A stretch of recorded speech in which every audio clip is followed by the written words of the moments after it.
दोस्तों स्वागत है नई वीडियो में। तो इस वीडियो में हम लोग देखेंगे भारतीय संविधान के जो महत्वपूर्ण आर्टिकल्स थे, जो कि एग्जाम में बार बार पूछता है, मिलान कराता है और उसमें कन्फ्यूजन हो जाता है। तो उसको हम लोग छोटी छोटी वीडियो में देख रहे हैं। तो उसका तीसरा वीडियो है ये। तो अनुच्छेद देखते हैं हम लोग। तो अनुच्छेद 243 क में क्या कहा गया है। तो 243 क में क्या किसका प्रावधान किया गया है। तो इसमें ग्राम सभा के बारे में बात करता है। तो अनुच्छेद 243 कहता है कि प्रत्येक राज्य में ग्राम स्तर मध्यवर्ती उच्च स्तर पर पंचायतों का गठन किया जाएगा, किंतु जिस राज्य की जनसंख्या 20 लाख से अधिक नहीं है, वहां मध्यवर्ती स्तर की पंचायत का गठन नहीं किया जा सकता। नहीं करेगा तो कोई दिक्कत नहीं है। तो 243 क का कहता है, तो ग्राम सभा की अवधारणा देता है। ठीक है, 243 ए जो है ये ग्राम सभा की अवधारणा देता है। ठीक है, ग्राम सभा की अवधारणा। तो ग्राम सभा एक ग्राम स्तर पर पंचायत के सभी पात्र मतदाताओं का प्रतिनिधित्व करती है। तो पात्र मतदाता रहते हैं, जो पात्र मतदाता, जो उनकी सूची होती है, जो वहाँ पे जो निर्वाचन नामावली बनती है, उसमें जिनका नाम होता है उनके सबसे मिला के ग्राम सभा बनती है। ठीक है, जिनका जो है मतदाताओं सूची में नाम है, उनको सबको मिला के ग्राम सभा बनती है उन्हीं से, और वही प्रधानी के चुनाव में वोट देते हैं।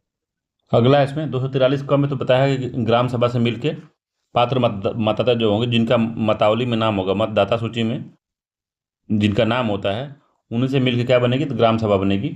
ठीक है, और अनुच्छेद 243 ख में पंचायतों का गठन के बारे में बताता है। तो पंचायतों का गठन कैसे होगा, तो त्रिस्तरीय होगा। एक तो होगा लोकल स्तर पे, ग्राम स्तर पे, फिर मध्य स्तरीय होगा, मध्य स्तरीय मतलब ब्लॉक स्तर पे होगा, और एक होगा जिला स्तर पे।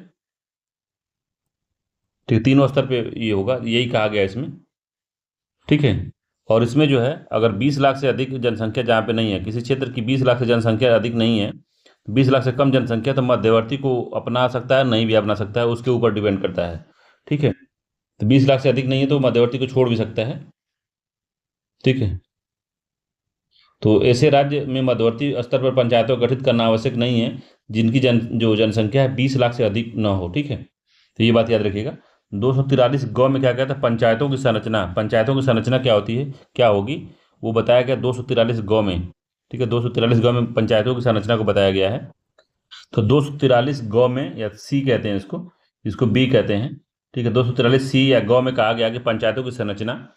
तो पंचायतों की संरचना में एक आ गया कि राज्य विधानमंडल कानून के माध्यम से पंचायतों की संरचना के लिए प्रावधान कर सकता है। इसका मतलब है कि प्रत्येक राज्य में पंचायतों की संरचना, जैसे कितने सदस्य होंगे, कैसे उनका चुनाव चुने जाएंगे, आदि राज्य सरकार द्वारा ही तय होता है। तो संरचना है राज्य सरकार इसको तय करती है।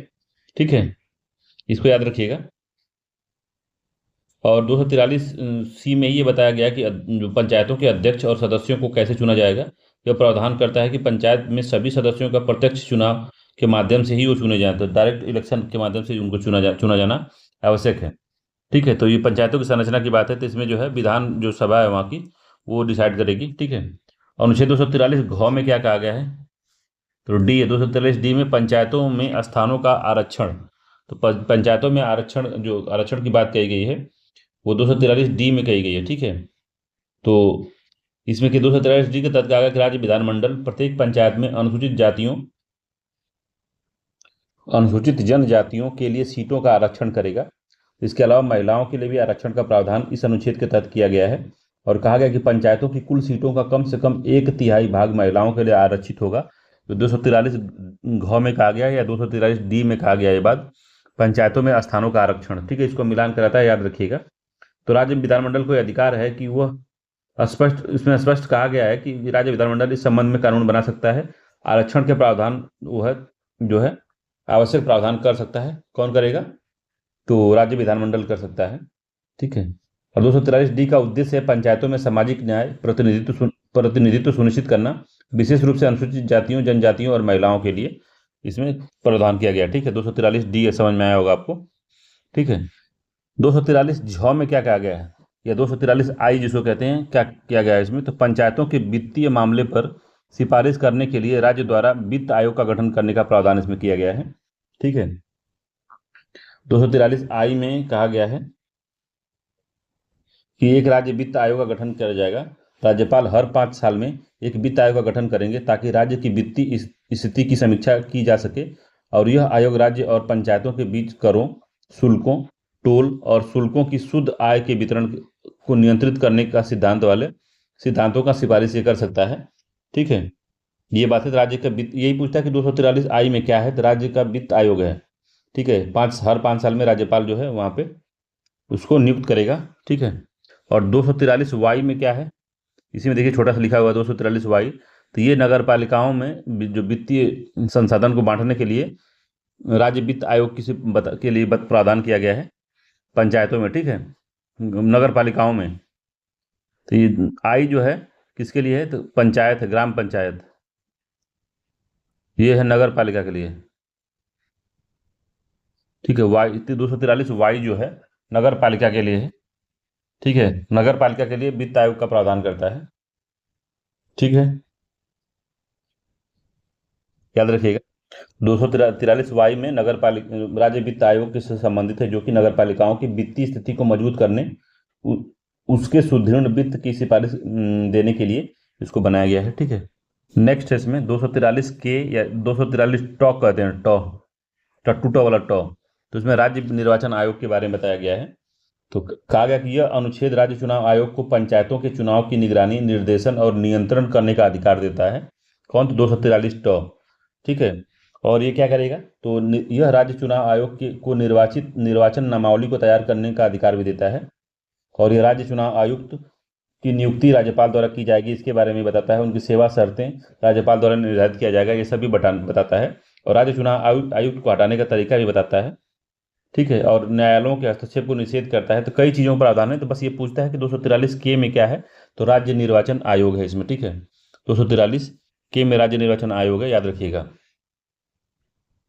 ठीक है, तो राज्य निर्वाचन आयोग जो है 243 टॉ में है, और जो नगर पालिका के लिए जो निर्वाचन करना है 243 जेड ए में कहा गया है। ठीक है, नगर पालिका समस्त निर्वाचन आयोग करेगा, तो कौन करेगा, जेड ए में। ठीक है, तो 243 के में जो है राज्य निर्वाचन आयोग है, 243 जेड ए में नगर पालिकाओं के लिए राज्य निर्वाचन आयोग के बारे में प्रावधान किया गया है। ठीक है, तो एक और दो दोनों ही राज्य निर्वाचन आयोग के बारे में बताता है।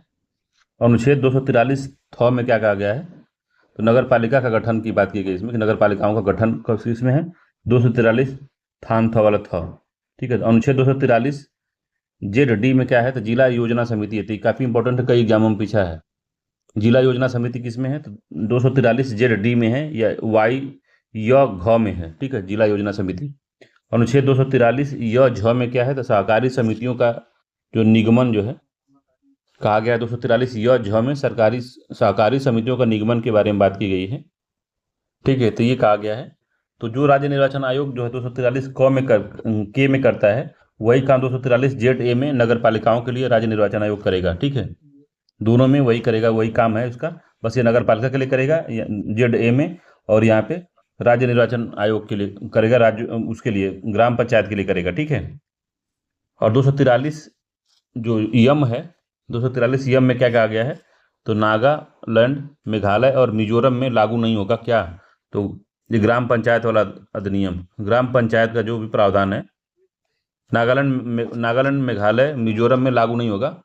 यहाँ पे जनजाति परिषद और ग्राम परिषद होंगी। ठीक है, यहाँ पे जनजाति परिषद और ग्राम परिषद होंगी, इसलिए यहाँ पे यह प्रावधान जो है 243 यम के तहत कहा गया कि ग्राम पंचायतों वाला जो प्रावधान है लागू नहीं होगा।